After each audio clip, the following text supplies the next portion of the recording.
feel like you're completely powerless to your day, if you feel like you're just reactionary living and you're trying to be proactive, but you don't know where to start, keep watching. This episode's for you.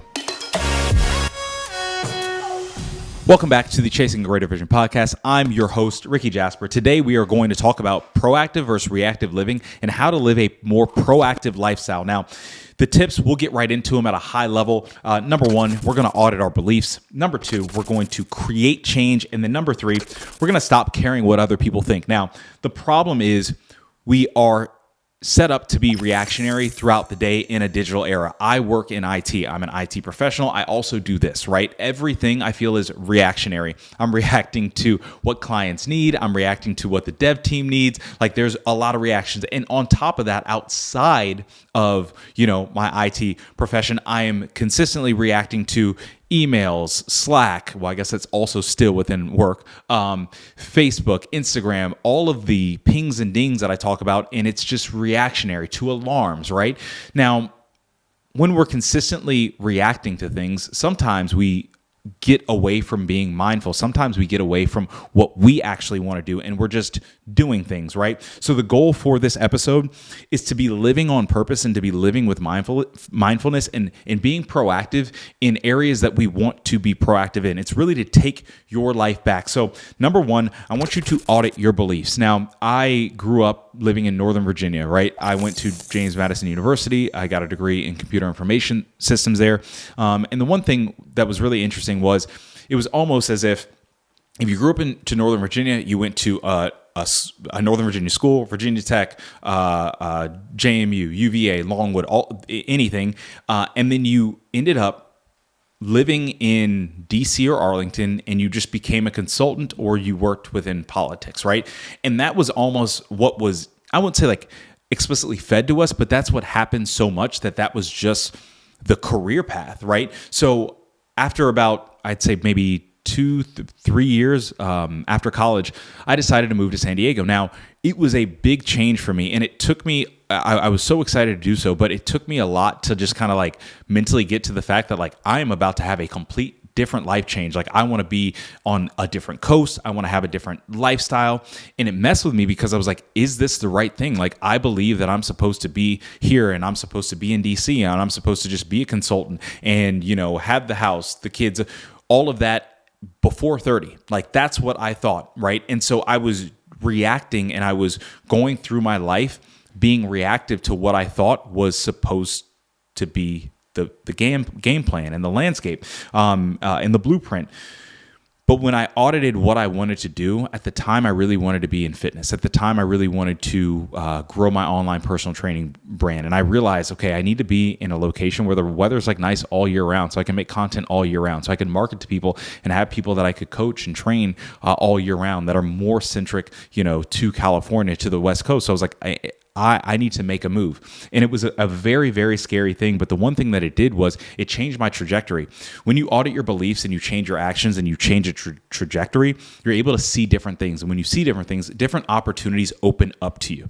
This episode is going to ultimately, if you do this, if you're proactive, you'll see opportunities open up to you. When you go and you have an internship, the one thing that they tell you about an internship is this is going to teach you about what you like doing. It's also going to teach you about what you don't like doing. Now, if you don't have the internship, you don't know. So when you do have the internship, you're like, oh, I like doing this and I don't like doing this. So you go in the path of things that you like doing. And then when there's opportunities there, you're like, oh, I'm going to jump at an opportunity. Now you're going to figure out within that opportunity what I like doing, what I don't like doing. Now I'll get up how I ended up here in front of camera and I'll kind of walk that through in my next point. But it's because I've lived really auditing my beliefs. Now, the last thing on this point is I believe life is like a racetrack, right? So if you've ever seen, NASCAR or whatever, when they just drive, left, the sides are bent up, right? And the reason is because, and I'm no scientist about NASCAR, so if I'm wrong, hey, let me know in the comments. But is because these cars are going so fast that they have to have kind of an embankment so they can stay stuck to the road, right? Now, on the regular road, we're not going that fast. Speed limit might be 70 miles an hour, tops out at maybe 80 some places. So you really don't need that. And especially when you're turning, they're like, hey, drop the thing down to 45, right? I believe that when you're going so fast and you're being proactive, life starts to bend for you and opportunities start to show up. So for me, I know when I'm really on it and things start to click, I'm like, oh, life is starting to bend for me because opportunities are starting to show up. So my belief is that the faster I go, the more opportunities will present themselves and the more I'll stay stuck to what I'm supposed to be stuck on, and it will carry me. And ultimately, I'll be able to speed up. And when I hit that corner, I'll be going in a different direction and have a different trajectory and see different things. That's what I believe. And I'm hoping that that flows to you. Number 2, create change. And it starts with you, right? So, I've talked about this on multiple episodes. Carly and I went to couples therapy in 2022. And the thing that it did for me was it allowed me to, 1, change my trajectory, and 2, it allowed me to create change. And the reason being was not because of what happened in therapy. It was what our therapist said after. And it was when we were still in San Diego, she said, when you guys get to Texas, what happens is now it's game time. And so all of this thing, hey, this is practice. These sessions are practice. When you guys get to Texas and you guys are living together and you guys have bought a house together and you have the challenges that happen, this is game time. And so I was able to come into this new area and say, I'm going to create change because I'm in a new space. Sometimes you have to put yourself in a new space. How I got here when it comes to speaking is actually interesting because I really started out doing this. Left Lane Project was the first blog that I wrote, for myself. The blogs would get picked up by a lot of different bigger blogs. Then I actually was doing my own YouTube videos with, I guess, a little bit of life experience and thinking I knew all the answers. And now I'm like, 12 years later, I didn't know, and I definitely don't know the answers. The more you know, the more you realize you don't know stuff. But I did that. Then I got into fitness. So I created 413 Apparel, which is an online personal training brand. Then I was like, well, I love branding and I love fitness apparel. So then I created 413 Apparel, which was a fitness apparel brand that was mostly a women's apparel brand that went for 5 years. And then before coming to Texas, then I really was like, well, let me kind of get back on, a content kick. And then I started Create Your Lane, which was like my podcast that I was just editing myself in my loft apartment. And then when I got to Texas, I reached out to Mason, and now we created this very official podcast, Chasing Greater Vision. And so I say all that to say I created change at every point, and I realized what I liked at every point. And it got me back to the point where I was like, oh, this is actually what I like all along. I like talking. I like giving my viewpoint. I like being vulnerable and open. I like helping people, with this medium. And creating change is so important. So what you should definitely do is jot down areas that need to be changed and set up an action plan. If you don't have an action plan, if you haven't jotted these things down, then it ends up just being a thought, and then it ends up being a month later where you're like, oh, I should change this. I should do that. And what happens is then you stay reactive. You stay in that reactive cycle. For me, when I contacted Mason, when I moved to Texas, before we moved to Texas, I was here visiting, and we met in a Starbucks, and I was like, this is what I want to do, and I need full accountability.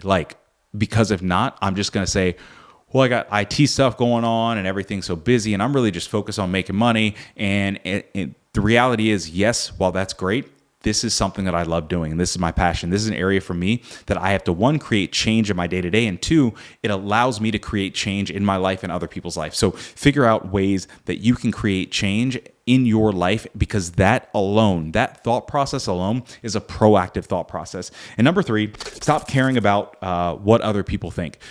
So right now I'm currently working on a few things, right? Maybe when this episode's out, you'll have already seen it. If not, it's coming soon. So I am an IT professional. I've been in IT. And for the longest time, I never realized that, I can marry that with my fitness background. I was National Academy of Sports Medicine, NASM certified personal trainer, did personal training for a few years.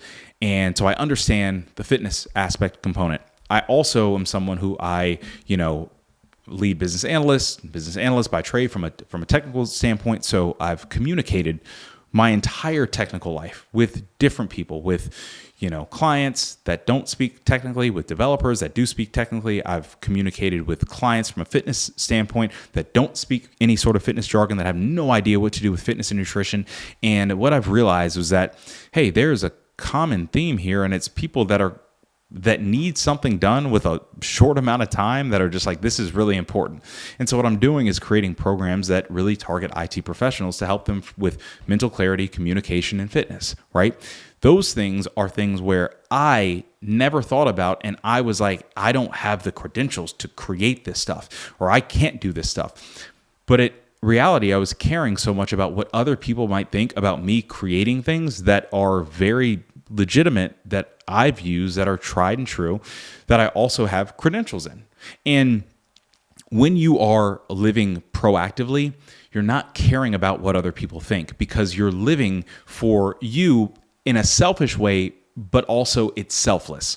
Because in order for me to be selfless, I have to be selfish in some area so I can be selfless in other areas, so that I can show up my best in other areas, right? Your pride comes before the fall. Like, if you're too prideful to do something because you're scared of what people think, then ultimately you'll fall. Ultimately you'll fail. I was scared. I talked about this so many times too. Like, I was really scared to be consistent with this podcast. I was scared to be direct in what I felt like saying. I was scared to do these things. But then as this year went on, we're about a year into this thing, with doing this with Mason, I've become so much more confident. And I'm like, yo, if somebody disagrees with me, that's completely fine, because my viewpoint is authentic to me. And the way that I process things are authentic to me. And I'm not saying, hey, like, you have to do this. I'm saying this is what worked for me. And I'm only talking about my experiences. Like, I don't talk about what to do as a busy professional who has kids, because I don't have kids. I don't have kids yet, right? So I'm only talking about the things that I've done, but I don't care what people think if they see it differently, because of something might actually work different for them, and that's okay. Stop caring about what people think. At the end of the day, most people don't care about you in a way that you think they do, right? Because people are so self-conscious about them. I go to the gym and I work out. I don't see any out of shape people at the gym. I don't. So people who go to the gym who feel self-conscious about being out of shape, I don't see you, because I'm so focused on me. And there's areas that I'm insecure with about me that I'm focused on. And you know what I'm saying? Like, that's how life is.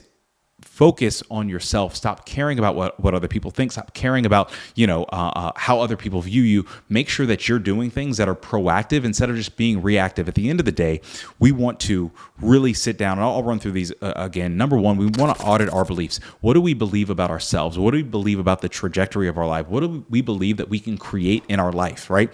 Number two, we want to create change. Create things, create systems, create opportunities, create change. Now, how do we create change? Sometimes you have to do something different so opportunities can present themselves, so that you can change, so you can grab onto something different, so that something in your life changes. Again, this is typically if you are living reactionary and you're just not super happy, you feel out of control. This is your time to get your power back, to be proactive, to create change. And number three, stop caring about what other people think. I think it's the coolest thing when people just completely change jobs or do something different or cut their hair or whatever, because they're like, I want to do this for me. I wanted to do something drastic to create change. I wanted to do something that is authentically me, for me. And it doesn't matter what anybody else thinks, because at the end of the day, you have to take an account for yourself when you look in the mirror at the end of every single day. For me, I go in my mirror in the bathroom, I'm like, it's just me here. So whatever anybody else has to say about me, that's completely fine. If I'm okay with me and I can sit back and say, I think that I did the best that I could with my God-given gifts and I gave my best effort, I'm happy with that, right? That's all that I can do. Stop caring about what people think. I really want us to get out of being reactionary. There's so many things that we can react to. There's so many areas that we end up comparing ourselves to that really don't matter and shouldn't matter to us. Let's live on purpose this year. And how you live on purpose is you have to be proactive. And how you be proactive is you have to bring more mindfulness into your day about what you're doing, about who you're doing it for. So I hope that this episode helped you out. Again, I love doing this. If you know that this helped you and you know that somebody else needs help in this way, shape, or form, please send this episode to them. Thank you so much for watching, and I will see you next time. Peace. Thank you so much for watching this video. We have clips and content coming out every single week, full videos on Thursdays, and clips coming out almost every single day. You can subscribe to this channel if you like it. Also, please send it to somebody who you know needs this message or any message that you see, and we will see you in the next video.